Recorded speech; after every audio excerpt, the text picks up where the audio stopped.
আসসালামু আলাইকুম ভিউয়ার্স, আপনারা দেখতে পাচ্ছেন যে এখানে একটা গাড়ির দীর্ঘ একটা জ্যামজট হয়ে আছে। হ্যাঁ, তো এটা আর কোথাও নয়, আমাদের উত্তরবঙ্গের গোবিন্দগঞ্জ রোডে। আমাদের এইটা গাড়ি আসছে থেকে ঢাকা থেকে গোবিন্দগঞ্জের দিকে।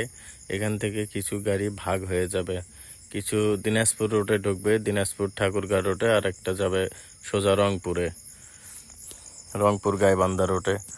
তো আমরা যাচ্ছিলাম বগুড়ার উদ্দেশ্যে ঈদের একদিন আগে।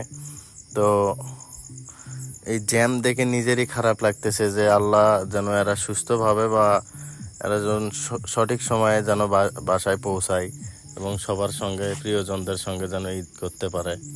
এই আর কি, মানুষের কষ্ট থেকে অনেক খারাপ লাগতেছে। কিন্তু আরেকটা বিষয় ভাই, এই জ্যামে এত জ্যাম জটে থাকার পরেও আল্লাহর একটা অশেষ কৃপা যে ওই জায়গাটাতেও বৃষ্টি হচ্ছে, শুধু ওই জায়গাটাতেই বৃষ্টি হচ্ছে যত দূর থেকে জ্যাম ছিল। তো আমরা গাড়ি নিয়ে যাচ্ছি, তো আমরা যত জ্যাম শেষ করে ওই সাইডে যাই দেখে আর বৃষ্টি হচ্ছে না, ওইদিকে রাস্তা শুকনা, তার মানে ওইদিকে বৃষ্টি হয়নি। আল্লাহ এদেরকে রহমত করার জন্য বা বান্দারা কষ্ট করতেছে, এই কারণে ওই জায়গাটাতে শুধু বৃষ্টি হচ্ছিল। আমি এটা ডান সাইড দিয়ে গ্লাস দিয়ে ভিডিও করতেছি, এই কারণে ওই সাইডে বৃষ্টিটা দেখা যাচ্ছে না, কিন্তু স্ক্রিনে বা সামনের গ্লাসে বৃষ্টি পড়তেছে। এটা সাইড গ্লাস, এটাতে বৃষ্টি আসতেছে না।